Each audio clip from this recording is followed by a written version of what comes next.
नमस्कार, views highlights में शुरुआत करेंगे फटाफट खबरों का सिलसिला। मैं हूं गरिमा रितेश। भारत विकास परिषद की ओर से स्वामी विवेकानंद स्मारक पर अंतर महाविद्यालय के द्वारा वाद विवाद प्रतियोगिता में भारत विकास परिषद से जुड़े लोग और कॉलेज स्कूल से छात्र छात्राएं मौजूद रही। भारत विकास परिषद ने 2010 में वाद विवाद प्रतियोगिता शुरू की थी, जिसको हर साल भारत विकास परिषद करता आ रहा है। वाद विवाद प्रतियोगिता का आयोजन वैसे तो जनवरी में किया जाता है, लेकिन इस बार कोरोना महामारी को देखते हुए भारत विकास परिषद ने ये कार्यक्रम स्कूल कॉलेज खुलने के बाद आयोजित किया। जो वाद विवाद प्रतियोगिता चल रही है, उसको लेकर भारत विकास परिषद ने प्रयास किया कि इस प्रतियोगिता को राष्ट्रीय स्तर पर करने का प्रयास भी भारत विकास परिषद के द्वारा किया जा रहा है। कार्यक्रम संयोजक कुमकुम ने मीडिया को बताया कि भारत विकास परिषद द्वारा आयोजित वाद विवाद प्रतियोगिता में कॉलेज और स्कूल के छात्र छात्राओं को नगद राशि का पुरस्कार वितरण भी किया जा रहा है। अंतर महाविद्यालय हिंदी वाद विवाद प्रतियोगिता का आयोजन किया जा रहा है। हमारे भारत विकास परिषद में स्कूल के बच्चों के लिए तो बहुत सारे कार्यक्रम हैं, जैसे गुरुवंदन, छात्र अभिनंदन है, भारत को जानो है, राष्ट्रीय समूह गान आदि है।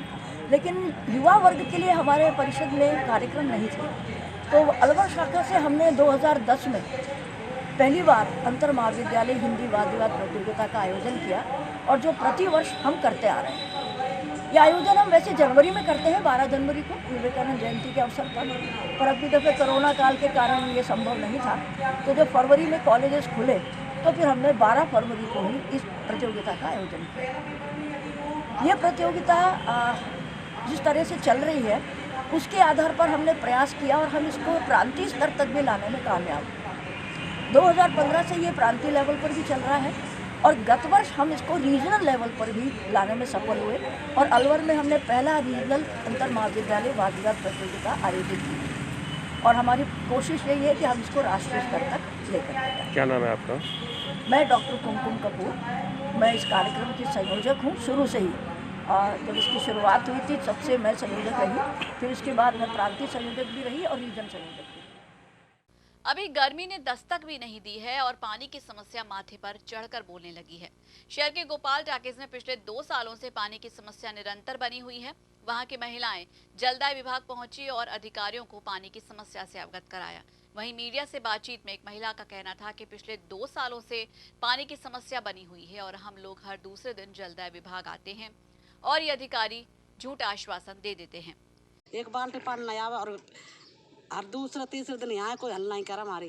क्या कहते हैं ये अधिकारी लोग? कल आ रहा है, आ जाएगा, हम खिला दिया के बाद ऐसा कहें जी, ऐसा बोले हमसे। तो हम चले जाए, फिर तो एक दिन छोड़ के एक दिन आए, कहना रोज ही ना आए। आए दिन चक्कर लगाने पड़ते हैं। हाँ, आए दिन चक्कर लगा, सारा जाडा होगा हमारे बाल्टी पानी नहीं आवा। वहीं रणजीत नगर कॉलोनी में भी पिछले काफी महीनों से पानी की समस्या बरकरार है। समस्या से परेशान कॉलोनी वासी इकट्ठा होकर जलदाय विभाग पहुंचे और अधिकारियों को समस्या से अवगत कराया। बताया कि पानी का बोरवेल नाम मात्र का पानी दे रहा है और कुछ बोरवेल से पानी आना बिल्कुल बंद हो गया है। आदर्श विकास समिति के अध्यक्ष ने मीडिया को बताया कि सर्दियों के मौसम में ये हाल है तो गर्मियों में क्या होगा।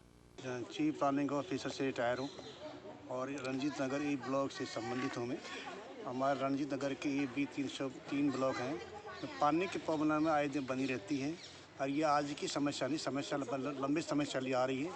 कम बत्ती इधर से एडजस्टमेंट करते रहे हैं ये, बाकी उसके बावजूद भी पानी की पूर्ति बराबर नहीं हो पा रही है। अब कैसे काम चला रहे हैं आप लोग? अब ये हालात ये हो रहे हैं कि 20-20 में टैंकर से पानी मंगवाना पड़ रहा है जी, और यहाँ तक कि अब कई मतलब कर्मचारी अधिकारी बाहर भी सेवा दे रहे हैं अपने राज्य की जी, वो उनको छुट्टी लेकर के भी पानी की व्यवस्था करानी पड़ती है। महिलाएं कहती पानी की प्रॉब्लम उनको होती है, तो छुट्टी लेकर के आज ही वह अभी भरवा करके तब वो आधी दिन की छुट्टी लेके गए हैं। तो मेरा कहना मतलब यह है, यहाँ पर एक बोर भी सैंक्शन हुआ पड़ा बताया, उसके बावजूद भी कोई कार्रवाई नहीं हो रही है। ABC 3 ब्लॉक में कहीं भी क्या जाए। लगभग कब से ये समस्या चल रही है पानी की? पानी 6 महीने से ज़्यादा टाइम हो गया वैसे, बाकी ये है तो कई सालों से जी। बाकी कभी तो दे रहे हैं अम्बेडकर नगर से, कभी कहीं से दे रहे हैं, लेकिन अब हालात ये होगी 15 मिनट या 20 मिनट मुश्किल से डेढ़ प्रेशर से पानी आता है। मोटर चलाते हैं तो पानी 1 बाल्टी 2 बाल्टी 3 बाल्टी यदि रेगुलर उठ गए तो टाइम पड़ना वो भी नहीं है। राजगढ़ कस्बे के राजकीय महाविद्यालय में छात्र नेता राजेंद्र कुमार के नेतृत्व में कार्यवाहक प्राचार्य फतेह सिंह चारण को शिक्षा मंत्री के नाम ज्ञापन सौंपा गया। राजेंद्र मीणा ने बताया कि महाविद्यालय में पुरानी पुस्तकों से लंबे अरसे से विद्यार्थी पढ़ रहे हैं, जिससे कि उनको चैप्टर वाइज पुस्तकें नहीं मिलती, इसलिए नई पुस्तकें लाई जाएं और कॉलेज के सभी विद्यार्थियों का आई कार्ड चेक करवाया जाए। कॉलेज खुलने के बाद बीए पार्ट प्रथम के विद्यार्थियों को विषय चेंज करवाने की मांग की है। ज्ञापन में बताया कि राजस्थान सरकार द्वारा कोविड-19 के कारण परीक्षा न होने के कारण राजस्थान सरकार अगले सत्र में छात्र छात्राओं के प्रमोट का हवाला देकर बीए, बीकॉम और बीएससी सहित अन्य संकाय के विद्यार्थियों को छात्रवृत्ति न देने का आदेश जारी करे और फॉर्म्स को रोक लिया गया है। ज्ञापन में विद्यार्थियों की तरफ से मांग है कि लाइब्रेरी में जो पुस्तकें हैं उनमें कई बार चैप्टर वाइज चैप्टर नहीं मिलते और इनका ये कहना है कि नई पुस्तकें मंगवाई जाए। तो इसमें तो मैं ये कहना चाहूँगा कि महाविद्यालय की लाइब्रेरी को अभी हमने गए सोमवार को ही जाकर के एक बार चेक किया है। रेफरेंस पुस्तकें इतनी पुरानी है, बहुत बड़ी है, किताबें जो कहीं दूसरी जगह मिलना मुश्किल है। बाकी का अभी कुछ तो हमने हिंदी ग्रंथ अकादमी की किताबें मंगाई है और जैसे सरकार से बजट आ जाता है और नई किताबें खरीदने का हम प्रयास करेंगे लाइब्रेरी के लिए। और बाकी का है, काफ़ी अच्छी किताबें हैं लाइब्रेरी में जाकर के अगर देखी जाए तो सिलेबस के अनुसार भी है और वो क्वालिटी की भी है। दूसरी आई कार्ड की व्यवस्था, तो इसके लिए भी हम कोई कर रहे हैं कि मुख्य गेट पे ही किसी एक व्यक्ति को खड़ा करेंगे जो आई कार्ड देख करके विद्यार्थियों को प्रवेश देगा। बाहरी विद्यार्थियों को हम अलाउ नहीं करेंगे, जो यहाँ के स्टूडेंट नहीं है उनको। कुमार, आज हमने छात्र हित में जो प्रमोट की छात्रों को छात्रवृत्ति नहीं दी गई है, इसलिए हम राज्य सरकार को इसके बारे में अवगत कराया है ज्ञापन के माध्यम से शिक्षा मंत्री के नाम कि हमारे तुरंत प्रभाव से जिन लड़कों की छात्रवृत्ति रुकी है उन्हें तुरंत प्रभाव से छात्रवृत्ति दी जाए। 24 अक्टूबर को जो आम बजट है, अगर इसमें मैनेज नहीं होता है तो उसमें इसकी घोषणा की जाए। साथ ही राजगढ़ कॉलेज में जो भी समस्या थी छात्रों की, लाइब्रेरी, पानी की और सब्जेक्ट और आई कार्ड जैसी जो भी समस्या थी उसको भी हमने प्रिंसिपल को अवगत कराया। स्टेडियम में छात्रों को एंट्री नहीं दिए जाने के विरोध में छात्रों ने राजस्थान रोडवेज बस स्टैंड के मुख्य मार्ग पर जाम लगाकर विरोध प्रदर्शन करते हुए वहां धरना दिया। ऐसे में गुरुवार दोपहर से लेकर शुक्रवार दोपहर 1 बजे तक छात्र धरने पर रहे। समझाइश के लिए शहर कोतवाल राजेश शर्मा ने भीड़ का नेतृत्व कर रहे छात्र नेता संदीप ओला को अपने साथ लिया और वार्ता के लिए निकले। काफी देर वार्ता के बाद समझाइश करने के बाद छात्र माने और रास्ता खोला, तब कहीं जाकर आवागमन शुरू हुआ। छात्रों के इस प्रदर्शन से राजस्थान रोडवेज के यात्रियों को खासी परेशानी का सामना करना पड़ा। वहीं बसों का संचालन भी रोडवेज परिसर में न होकर मुख्य सड़क से ही हो रहा है। लगभग 250 युवाओं के खिलाफ मामला भी दर्ज किया गया है। सेना भर्ती की तैयारी करने वाले ये छात्र हैं, इन्होंने इंदिरा गांधी स्टेडियम को खोले जाने की मांग को लेकर के 2-3 जगहों पर जाम लगाया है। पुलिस ने बार बार समझाइश की इनके साथ कि आप आम जो व्यक्ति है उसको परेशान नहीं करें, आम रास्ता नहीं रोकें। और इन्होंने काफ़ी वार्तालाप करने के बाद भी इन्होंने रास्ता नहीं खोला है, रास्ता नहीं छोड़ा है। तो कल रात को कोतवाली थाने में 100 से अधिक लोगों को नामजद करते हुए कुल 250 लोगों के विरुद्ध विभिन्न धाराओं में मामला दर्ज किया है, जिसमें आम रास्ता रोकना, विधि विरुद्ध जमाव और आम जनता को जो परेशानी हो रही है तो राजकार्य में बाधा डालने वाली जैसी धाराओं में मुकदमा दर्ज किया गया है। और पुलिस जो है वो लगी हुई है और लगातार हम जो इनके जो नेता हैं उनको उनके साथ प्रशासन की वार्ता का दौर जारी है। जल्दी में इसका समाधान होगा। पुलिस द्वारा ही संज्ञान लेकर मुकदमे दर्ज किए गए? जी, पुलिस द्वारा संज्ञान लेकर मुकदमे दर्ज किए गए हैं। हमारी टीम है वो लगातार ऐसे छात्रों को चिन्हित कर रही है। और व्यूज में फिलहाल वक्त हो चला एक छोटे से ब्रेक का, लेकिन आपका ही मत जाएगा, देखते रहिए माध्यम। व्यूज में एक बार फिर से आप सभी का स्वागत है और अब फिर से रुक करेंगे कुछ और खबरों का। अलवर में लोग अलवर की ट्रैफिक व्यवस्था से खासे परेशान हैं। ऐसे में ट्रैफिक पुलिस की ओर से पिछले 2 दिन में लगाए गए ट्रैफिक के नए नियमों के तहत वन वे को शहर के जागरूक लोगों ने बेहतरीन बताया। लोगों ने कहा कि पुलिस द्वारा वन वे किया जाना एक सराहनीय प्रयास है। शाम को शहर की स्थिति बेहाल हो जाती है, जाम लगने के कारण आवागमन पूरी तरह से बंद हो जाता है। ऐसे में ट्रैफिक पुलिस द्वारा किया गया वन वे एक अच्छा और सफल कदम था, लेकिन व्यापारियों के विरोध के बाद पुलिस द्वारा वन वे को हटाया गया है। लोगों ने बताया कि जिस तरीके से व्हीकल्स लगातार बढ़ रहे हैं, ऐसे में शहर में ट्रैफिक व्यवस्था इजाद होना बहुत जरूरी है।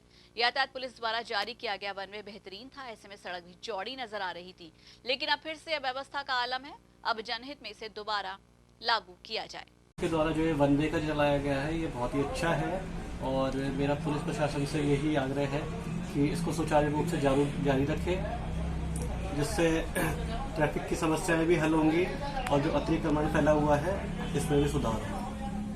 जो व्यवस्था की गई है ये बहुत ही सराहनीय है और इसके द्वारा रोड खाली मिलने लगे और जाम की स्थिति नहीं होती। ये बहुत अच्छा है और ये चालू रहनी चाहिए जी। और व्यापारियों के लिए कुछ कहना चाह रहे हैं कि व्यापारी ने तो विरोध किया था इस व्यवस्था का। शुरुआत में व्यापारी विरोध इसलिए कर रहे हैं, उनको लगता है कि यहाँ पे लोगों को आने में तकलीफ है, लेकिन उन्हीं को फायदा होता है। जब रोड खाली रहता है तो ज्यादा लोग आ पाते हैं। अभी जो पुलिस के द्वारा वन वे चलाया गया था शहर में, ये बहुत ही अच्छा था। शाम को यहाँ भीड़ भाड़ हो जाती है और आने जाने वालों को भी बहुत दिक्कत होती है। और ये दुकानदार हैं जो बाहर अपना सामान निकाल के रखते हैं, इससे भी अतिक्रमण होता है और बिल्कुल घुटन सी महसूस होती है।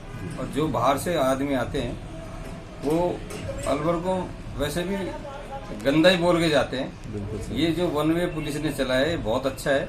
मैं तो पुलिस प्रशासन से यही करूंगा रिक्वेस्ट कि ये वन वे हमेशा के लिए रहना चाहिए और अतिक्रमण नहीं हो। हरियाणा और राजस्थान पुलिस के लिए सरदर्द बने पपला गुर्जर को अब पुलिस ने पकड़कर राहत की सांस ले ली है। ऐसे में जेल प्रशासन द्वारा ऐसे कुख्यात अपराधियों का विशेष सुरक्षा चक्र बनाकर उनका ध्यान रखा जा रहा है। जिला जेल अधीक्षक संजय यादव ने माध्यम टीवी को बताया कि जेल प्रशासन द्वारा हार्डकोर और सिविल अपराधियों में छटनी करके उन्हें अलग अलग बैरक में रखा जाता है। पपला जैसे हार्डकोर अपराधी को सुरक्षा की दृष्टि से 3 चक्रों में डालकर सुरक्षा को बढ़ाया गया था। किसी भी तरह की कोई अनहोनी और अप्रिय घटना ना हो, इसका पूरा ख्याल रखा जाता है। जेल की व्यवस्था हर क्षण और हर वक्त है संवेदनशील होती है। अब उसमें ये नहीं कहा जा सकता है कि कौन सा आदमी किस वक्त है, कितनी गंभीरता के है, प्रयास कर ले भागने के लिए या किसी दूसरी गतिविधि के लिए। फिर भी है, मोटे तौर पर है बंदियों का हम है वर्गीकरण रखते हैं। हार्डकोर का अलग रखते हैं, सामान्य बंदी का अलग रखते हैं, सिविल जो कैदी आते हैं उनका अलग रखते हैं। उसी तरीके से वर्गीकरण के आधार पर ही उनका है सुरक्षा का घेरा है हम तय करते हैं।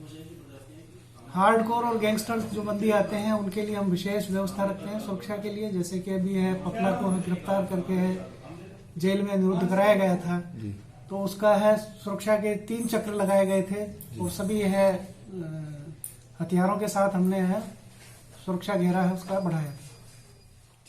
मनुमार गुरुद्वारे में हर साल गुरुदेव पिता संत सुखदेव शाह सिंह जी महाराज की याद में गुरुमुख सम्मेलन बड़ी धूमधाम से मनाया जाता है, लेकिन इस साल कोरोना को ध्यान में रखते हुए ये गुरुमुख सम्मेलन बड़े ही छोटे रूप में मनाया जा रहा है।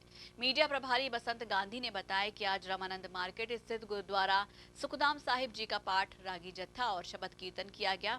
इस बार सभी कार्यक्रम गुरु महाराज की आज्ञा के मुताबिक ऑनलाइन टेलीकास्ट के द्वारा ही कराया जाएगा। जैसे कि आप लगभग अलवर के सारे संगत या जानकार जानते हैं कि ये हमारा एक मेजर फंक्शन होता है। गुरुदेव पिता संत सुखदेव शाह महाराज जी की याद में हर वर्ष हम लोग गुरुमुख सम्मेलन पूरे संगत मिलकर मनाते हैं। इस बार संयोगवश कोरोना की वजह से बहुत सारी चीज़ें अपनी व्यवस्था से हट गई हैं और प्रशासन के आज्ञा के हिसाब से भी हम लोगों को व्यवस्था बनानी पड़ रही है। तो आज के दिन हम संक्रांत का पावन पर्व मनाते हैं, जिसमें कथा, कीर्तन, पाठ, सिमरन होता है। मनुष्यों को, जीवों को परमात्मा से जोड़ने का एक माध्यम बनता है ये समागम। तो आज उसी विषय में ही सुबह सुखमनी साहब का पाठ, आशा जी दीवार का कीर्तन, फिर शबद कीर्तन हुआ। फिर गुरु महाराज जी क्योंकि यहाँ पे शरीर के साथ उपलब्ध नहीं हो सकते कोरोना की वजह से, तो रिकॉर्डेड कथा वहाँ से लाइव टेलीकास्ट की गई पूरे यूट्यूब चैनल के माध्यम से। और जितने भी गुरु संगत देश और विदेश में है सबके पास वो चैनल लिंक भेजे गए और ये प्रोग्राम आगे भी इसी तरह से वर्चुअल ही चलेगा, काफ़ी कम लोगों की अंदर उपस्थिति होगी और हम गुरु परंपरा के हिसाब से, गुरु के आगे के अनुसार से इस कार्यक्रम को आगे भी इसी तरह से निभाने की चेष्टा करें। शुक्रवार को बहरोड नगर पालिका की साधारण सभा की बैठक आयोजित की गई। बैठक की अध्यक्षता चेयरमैन सीताराम यादव ने की। इस दौरान चेयरमैन सीताराम यादव ने क्षेत्र की पानी, बिजली और मूलभूत समस्याओं को सामने रखते हुए पार्षदों से उनकी राय जानी। मीडिया से बात करते हुए चेयरमैन सीताराम यादव ने कहा कि जिस तरीके से क्षेत्र में विकास हो पाएगा उस तरीके से काम किया जाएगा। देखिए, 55 करोड़ समथिंग का हमारा साल का बजट पास हुआ है, जो सर्वसम्मति से बजट पास हुआ है और इसके लिए हम बहरोड में यह बजट सड़कों के लिए, नालियों के लिए, सफाई उपकरण के लिए, बिजली वगैरह के जो सामान है उसको क्रय करने के लिए और गांव में जो LED हाई मास्ट लाइट बिल्डिंगें, रैन बसेरे की बिल्डिंगें, सामुदायिक भवन जो क्षतिग्रस्त है वो बिल्डिंग, इस तरह के जो भी हमारे नगर पालिका के भवन हैं उनकी मरम्मत, उनको नया करने के लिए, इस तरह से ये सब बजट हमारा 55 करोड़ 65 लाख कुछ हज़ार का जो आज नगर पालिका बोर्ड की पहली मीटिंग में जो सर्वसम्मति से पास हुआ है, ये आप सबके सामने है। कितना पैसा किस किस कार्य में खर्च होगा? कौन से कार्य? लिस्ट नहीं, वो तो है, हमारे पास है ना लिस्ट, हम सब कर रहे दे देंगे आपको। कोविड-19 से खतरा फिलहाल थमा नहीं है, इसलिए बिना मास्क लगाए घर से बाहर कदम ना रखें, क्योंकि 2 गज दूरी मास्क है जरूरी। माध्यम टीवी आप सभी से यही गुजारिश कर रहा है। कोरोना वायरस से बचाव ही उपचार है। तो आज के लिए व्यूज में बस इतना ही। अपने इलाके की हर खबर जानने के लिए आज ही अपने स्मार्टफोन पर यूट्यूब चैनल से सब्सक्राइब कीजिए माध्यम टीवी और देखिए खबरों के साथ साथ मनोरंजन और हर तरह की जानकारी पाने के लिए रोचक कार्यक्रम।